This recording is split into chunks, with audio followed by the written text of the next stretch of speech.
ಒಂದು budget ಮಂಡಿಸಿದ್ರಿ. Nirmala Sitharaman budget ಮಂಡಿಸಿದ್ರು. 5,300 ಕೋಟಿ ರೂಪಾಯಿ ಕೊಡ್ತೀನಿ ಅಂತ ನೀವು ಮಾತು ಕೊಟ್ರಿ, ಅದು ಕೊಡ್ಲಿಲ್ಲ. ಇಲ್ಲಿ ಬೊಮ್ಮಾಯಿ ಗೌರ್ಮೆಂಟ್ ಬಂತು. ಒಂದ್ ನಿಮಿಷ ಇರ್ರಿ, ತಾಳ್ಮೆ ಕೇಳಿ ಸ್ವಾಮಿ, ನಿಮ್ದೆಲ್ಲ ಕೇಳಿದ್ವಿ ನಾವು. ಕೇಳಿ ಒಂದ್ ನಿಮಿಷ.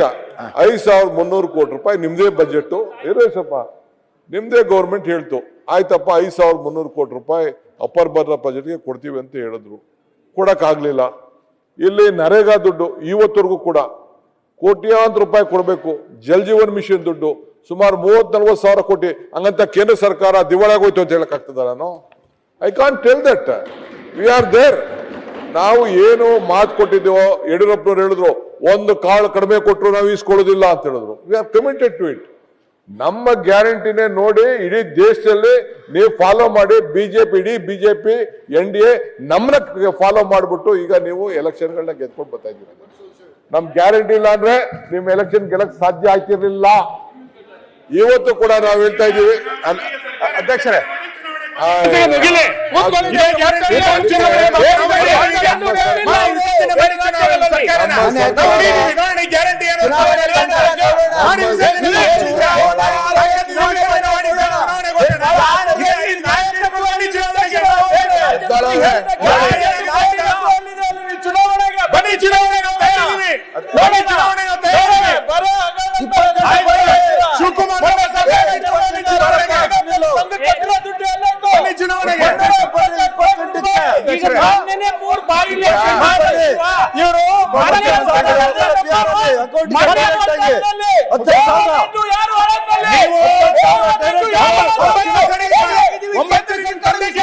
ಒಂದು ಬಜೆಟ್ ಮಂಡಿಸಿದ್ರಿ.